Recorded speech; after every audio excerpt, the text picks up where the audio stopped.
Magandang araw po sa ating lahat. Sa mamamayan ng Santo Niño Perez, isang magandang araw sa bawat isa. Uli na naman po tayo naririto at mag-aaral ng banal na kasulatan upang maging pagpapala sa bawat isa. Alam niyo po, mga kaibigan, ang gusto ng tao ay kasiyahan. Tama po. At ang ginagawa ng tao, para maging masaya yung tao, gagawin niya ang maraming bagay para maging masaya siya. Sabi nila, meron akong kapitbahay, nabigyan mo lamang ako ng salapi, magiging masaya na ako. Pero alam niyo po, kahit bigyan tayo ng salapi, magnanais tayo ng mas higit pa. He that findeth silver wants more silver. And same thing with money. We want more money to make us happy. Yun po yung estado ng tao ngayon naghahanap ng kasiyahan. Pero alam niyo po, yung kasiyahan na alam ng tao ay panandalian lamang.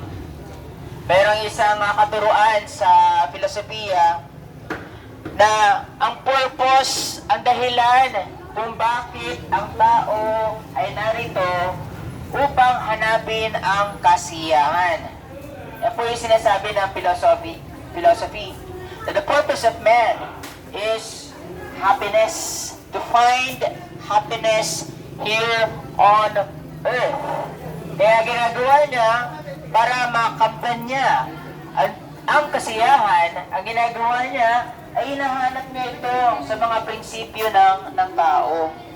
Hinahanap niya ito sa salapi, hinahanap niya ito sa mga kagustuhan niya, hinahanap niya ito sa maraming bagay. Mga kaibigan, alam niyo po, ang kasiyahan na alam ng tao ay hanggang dito lang sa lupa. Maging masaya ka man, kamtan mo man ang kayamanan ng buong mundo na ito. Kamtan mo man ang karangyaan, kamtan mo man ang papuri ng tao, pero ang realidad, ang tao ay mamamatay, babawian ng buhay. Ang buhay natin ay kinumpara sa isang singaw. Ano nga ba ang singaw? Ito ay lumilitaw, panandalian at nawawala. For what is life?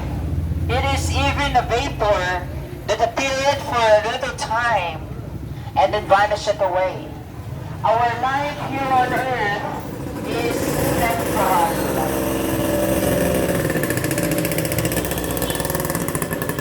Panandalian lamang po ang buhay ng bawat isa. Makinig man kayo sa nagsasalita rito, hindi, babawian pa rin kayo ng buhay. Darating ang punto na ang tao ay maghihingalo at maghahabol ng oxygen at mamamatay.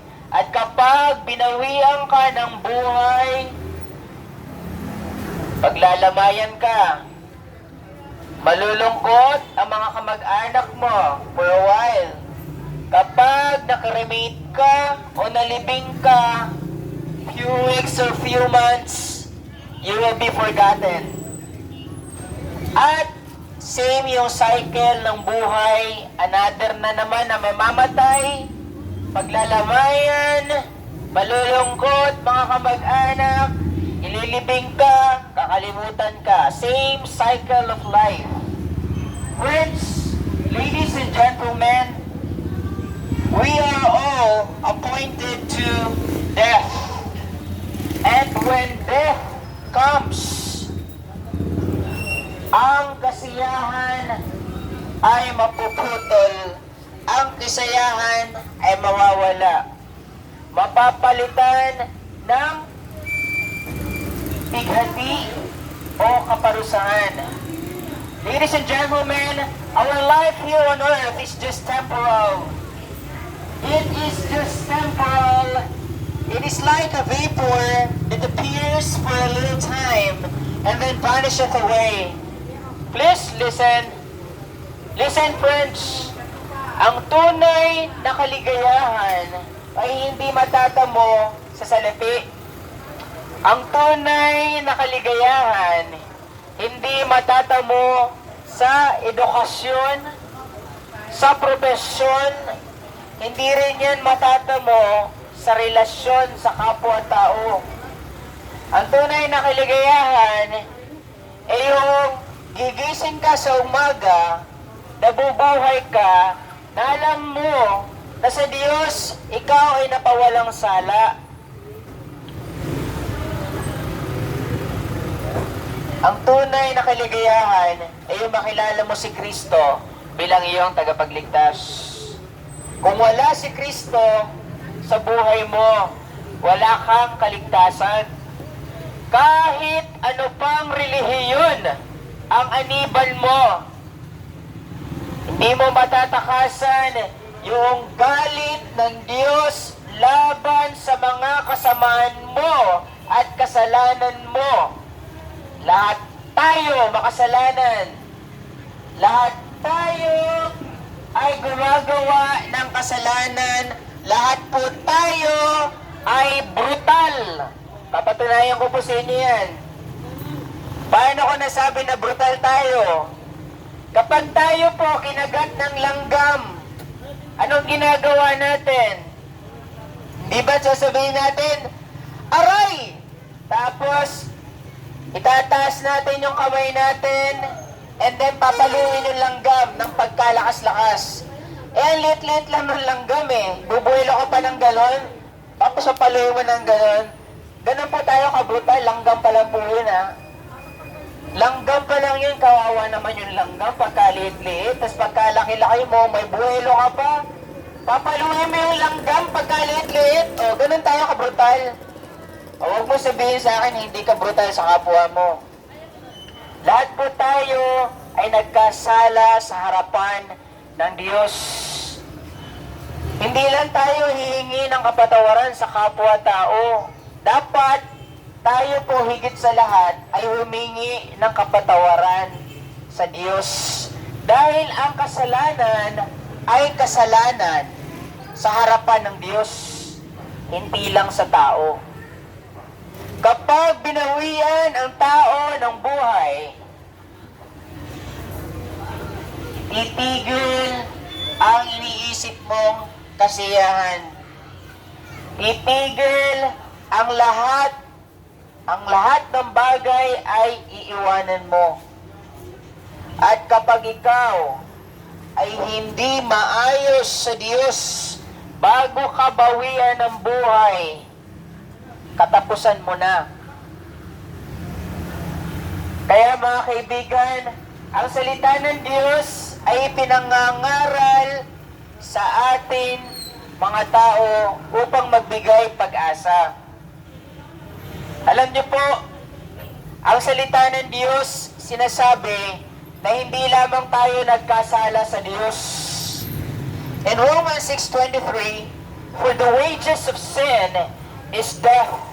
Ang kabayaran ng kasalanan ay kamatayan, walang hanggang kaparusahan sa lawa ng apoy. Every one of us,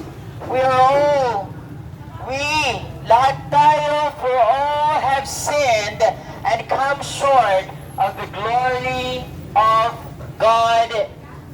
And when God judges a man, we cannot stand. We cannot stand against an infinite, holy God. All of us have sinned against this great God. Ang Diyos ay banal at ang kanyang kabanalan, His holiness. Because of His holiness, He hates our sin. Not only that, but the Bible also says that God is angry with the wicked every day. Think of that verse. God is angry with the wicked every day. And who are the wicked? Kundi tayo na mga gumagawa ng kasalanan. We are all wicked. Mga kaibigan, we have offended this holy God. And if we offended Him, And if we die, would you expect that God will allow you to enter heaven? Panginoon, mabuti naman ako eh. Mabait naman ako. Tinutulungan ko naman yung kapwa ko. Naging mabuti naman ako. Pero ang problema, kahit mabuti ang tao, tumutulong sa kapwa, di ba't mabuti naman yun? Nagpapaaral, di ba't mabuti naman yun? Lahat ng mga ginagawa ng tao, somewhere there, meron tayong mga ipinagmamalaki na kabutihan. Pero alam nyo po, kahit maging mabuti ka man dito sa lupa, may kasalanan ka pa rin. The culprit, ang pinaka-problema ng tao ay yung kasalanan. Mga kaibigan, Jesus Christ came here on earth. Si Kristo, nung dumating siya dito sa lupa, hindi siya nagpakayaman. Si Kristo, nung nasa lupa siya, wala man lang po siyang magamit na unan. Foxes have holes, birds have nests, and yet Jesus Christ, the Son of God, has no pillow where to lay His head on. My friends, tingnan niyo po si Kristo. Kung ang tunay na kaligayahan ay nasa kayamanan, bakit si Kristo nung dumating sa lupa ay inalay niya ang kanyang buhay, hindi siya nagpakayaman? Nasa kanya lahat ng kayamanan eh. Mga kaibigan, kapag tayo hindi natin kilala si Kristo bilang ating tagapagligtas, yan yung pinakamalaking problema natin.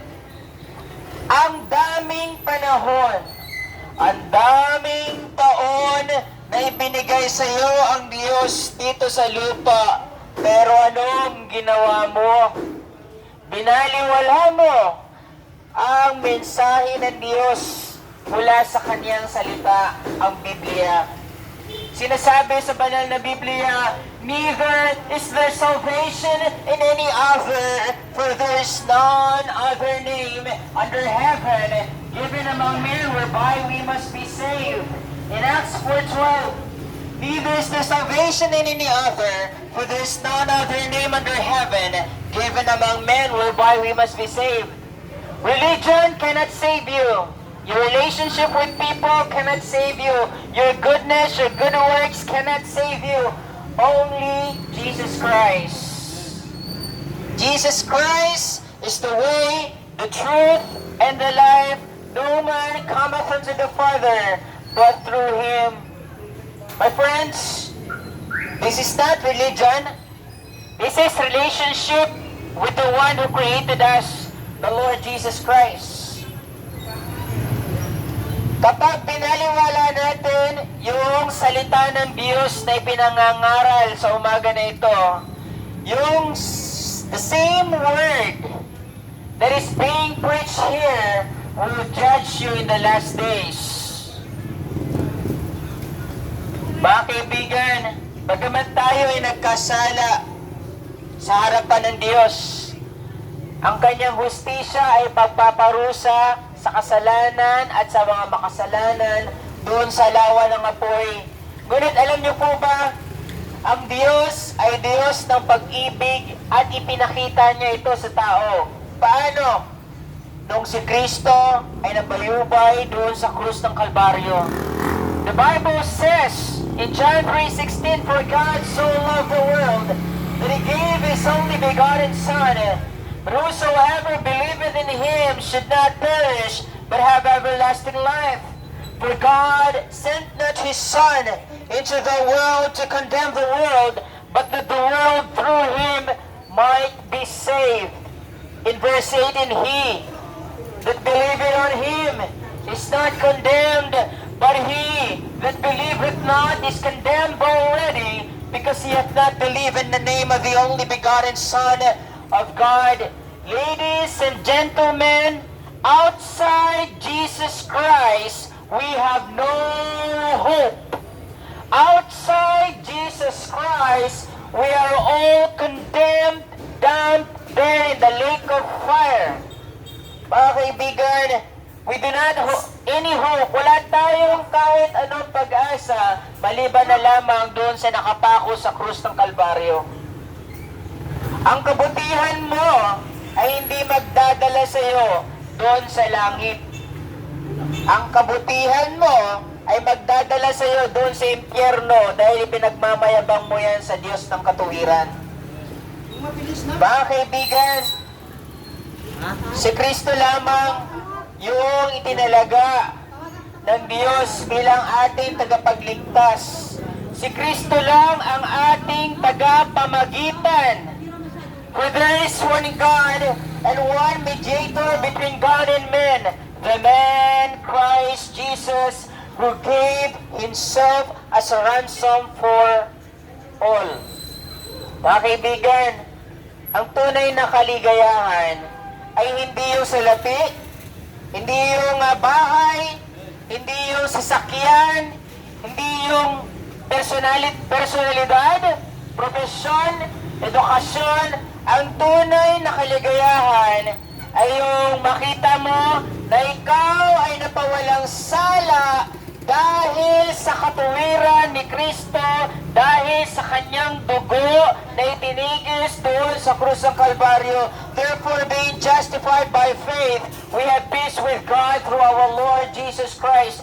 True happiness is knowing that you have peace with God through Jesus Christ the Lord. Kahit anong relihiyon, di kanyang dadalhin sa langit. Ibigyan ka lang yan ng pabigat. Sinong pastor, sinong ministro, sinong pare, sinong obispo, sinong santo papa, ang mga tao na ito ay nagkasala rin. And the Bible says, those who have sinned against God, the Bible says in Isaiah 59:2, but your iniquities have separated between you and your God, and your iniquities and your sins have hid His face from you, that He will not hear. Lahat tayo ay hiwalay sa Diyos. And only Jesus Christ can fix our broken relationship.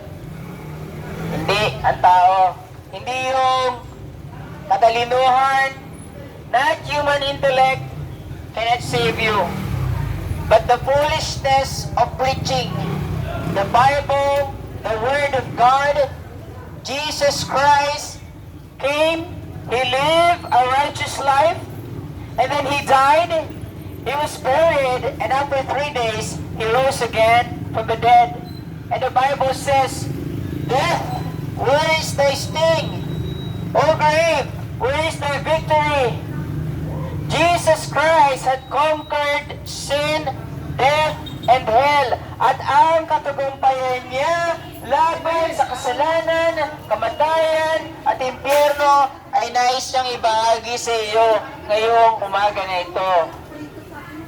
Mga kaibigan, kay Kristo lamang po tayo mapapawalang sala. Kay Kristo lamang tayo maliligtas mula sa lawa ng apoy. Kay Kristo lamang po tayo pagkakaroon ng kaligtasan, hindi sa iba. Kaligtasan saan? Kaligtasan sa kasalanan, kaligtasan sa kamatayan, kaligtasan sa impyerno, kaligtasan mula sa galit ng banal na Diyos laban sa ating mga kasalanan. Yun po, pinakamahigit sa lahat. Pinakahigit sa lahat. Jesus Christ can save us from the wrath of God. He is our propitiation. The one that who can appease the wrath of God. God has all the right to be angry, magalit sa ating mga kasalanan. Mga kaibigan, alam niyo po, nakakatawa kasi yung mga tao dito na ipinangangarang na yung salita ng Diyos, naririnig naman, pero sa atin nagbibihibingihan tayo, mga kaibigan. Walang kinaibuhan yan. Basahin mo yung 4 Gospels, Matthew, Mark, Luke, John. Si Kristo ay nangangaral sa dami ng tao, 5,000 people, another 5,000 people, 4,000 people. And then all of them, they wanted the miracles of Jesus Christ. They wanted more bread, but not the bread of life. But not the bread of life. Jesus Christ is the true bread that comes from heaven. Mga kaibigan, kay Kristo lamang po tayo magkakaroon ng satisfaction. Kay Kristo lamang po tayo magkakaroon ng kapatawaran sa ating mga kasalanan. Kung kaya sinabi ng Diyos, when Jesus Christ died on the cross and after 3 days He rose again from the dead, the Lord said, God commended all men everywhere to repent. Magsisi po tayo sa ating mga pagkakasala at manampalataya kay Kristo Jesus bilang ating Diyos at tagapagligtas sa umaga na ito. Whosoever shall call upon the name of the Lord shall be saved.